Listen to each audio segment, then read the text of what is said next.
watching the race, Mayo Alanen and Anna Demidova. It's like a dream come true. It's been about 13 years of 10 hours a day dancing, just practice, practice, practice, blood, sweat, and tears. I love to watch him dance. I just get goosebumps. I cry. Apparently when I was 4 years old, I announced to my mother that I was going to marry him. El Paso native Mayo Alanen will be heating up the dance floor as part of a brand new competition. On Tuesday, you'll get the chance to see him compete to be one of the show's professional dancers next season. Of course, I was really excited when he was chosen to compete on Dancing with the Stars. It was sort of like actually I couldn't invite anyone over to watch it with me because I was like so nervous. He always wanted to do things. He's an accomplished golfer. He's played tennis, all kinds of sports. But so he's always just go, go, go, go. Mayo loves to go to these competitions and try to be #1. He just thinks that's great fun. Tonight, 6 professional dancers, including Mayo, danced their way for a spot on next season's popular show. People voted, and hopefully, Mayo waltzed his way into the next round. That was beautiful. Beautiful. All right, they look so happy. Carrie Ann. I loved it. That was beautiful and gorgeous. What a great exhibition of a waltz. It's nice to see it done so well. Mayo, right? Not Mayo. Mayo. Okay, just checking. Mayo, you are just... Tomato, whatever, tomato. Mayo, you have this incredible, distinguished character on the dance floor that is just a joy to watch. And Anna, you have sort of an understated star quality. And both of you together, the choreography was just the right mix of flair and form. Well, you made the waltz look fantastic, which is a hard thing to do. And I love the whole process. And, of course, tall couples are always good at the waltz and the ballroom dances. If you are back, I'll be interested to see how you cope with the Latin American side. Right. But what we saw, brilliant. Yeah. Okay, Bruno. Bruno. Guys, this was a waltz at its classic best. Thank you. Mayo, some of the lines you produced are some of the most beautiful I've seen in a very long time. And Anna, I'm telling you, the word dazzler doesn't do you justice. All right, 3 raves. Head on back and see Samantha back there. Remember, the judges aren't scoring our pros. You alone will pick the winner with your vote. The concept of dancing around tables, circles,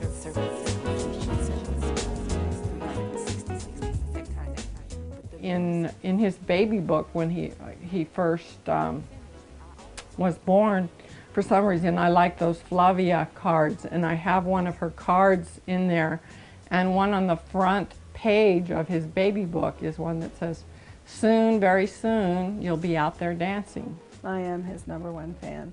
Ever since, in fact, he was born, I was in the delivery room. But he didn't come out dancing yet.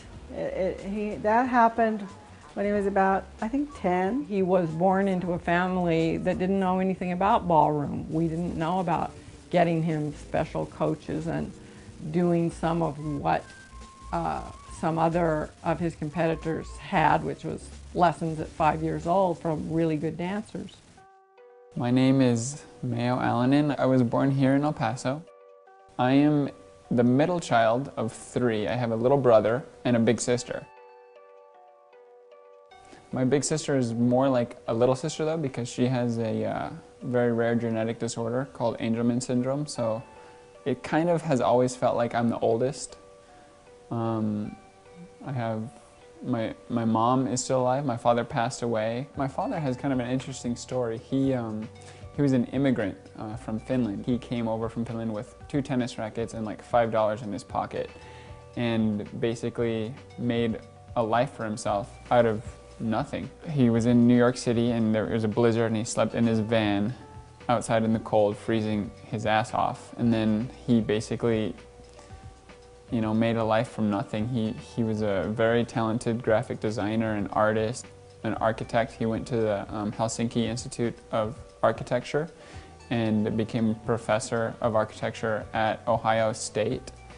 And then he built this house that we're in right now. He designed this house. He was a huge part of my life. He was kind of this grizzly bear type of guy that always taught me that you really can do whatever you want. And he was a perfect example of that, of coming to this country with nothing and just having a little bit of drive and determination and talent. He became successful, wealthy, happy. He created a beautiful family, and I've always kind of looked up to him, and that's probably, I think, the most important lesson that my father ever taught me, was that there's nothing that you can't do. One thing I would say about Mayo is when he was born into a family where his sister was quite severely handicapped, and so I was spending a lot of time taking care of her. To be honest, I think my brother and I had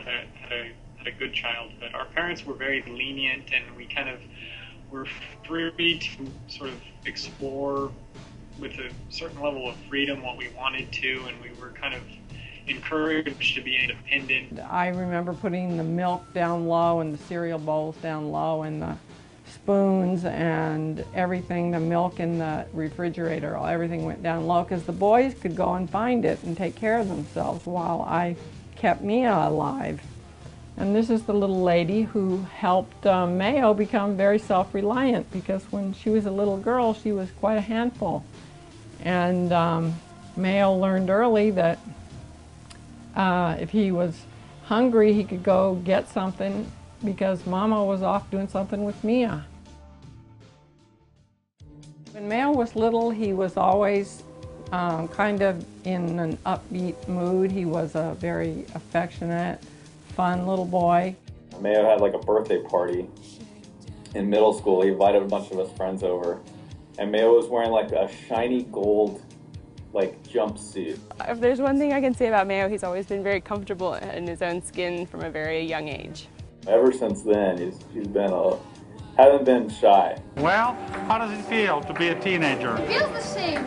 No difference? No. I would think there's a difference. You're 13, that's responsibility. Well, I feel 1 year older, but nothing else. And I got some wedgies extra. When I was growing up, I would be in my room and I would be drawing pictures or playing games or watching movies, things like that. I had small circles of friends, as opposed to my brother, who, he's very extroverted, I'm very introverted. He would have these birthday parties and they just have like 300 people over and it'd just be like chaos. If you were to judge him based upon the fact that he's a ballroom dancer, you completely misjudge Mayo. He's definitely not the typical ballroom dancer. I mean, he likes being outdoors. He likes, being around horses and riding horses. I remember his birthday party that he was getting chased around by emus. We've gone mountain biking together, rock climbing, camping. I mean, he's like an outdoorsy kind of guy who just happens to be really good at ballroom dancing.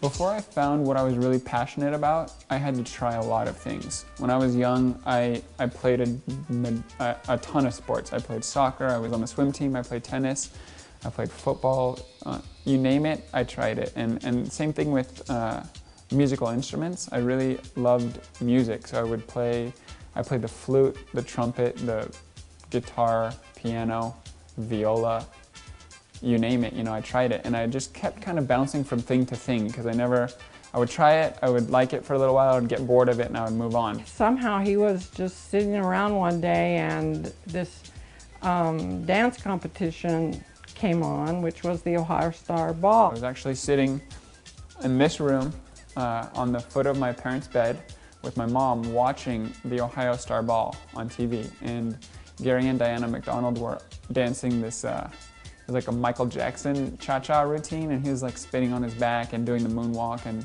it looked like so much fun. I just looked over at my mom and I said, I want to learn how to do that. I want to do that one day. I looked up in the phone book, and the closest one to our house was the Shundo Ballroom Dance Studio, which is, I took him down there one night, and we didn't quite know what to do, but we just stood up and started doing our jitterbug. At that point, really, dancing wasn't considered a cool, thing to do. I mean, you could do hip hop, there were so many things you could do. I mean, at that point, break dancing, there were so many other things. Ballroom dancing, it was rare.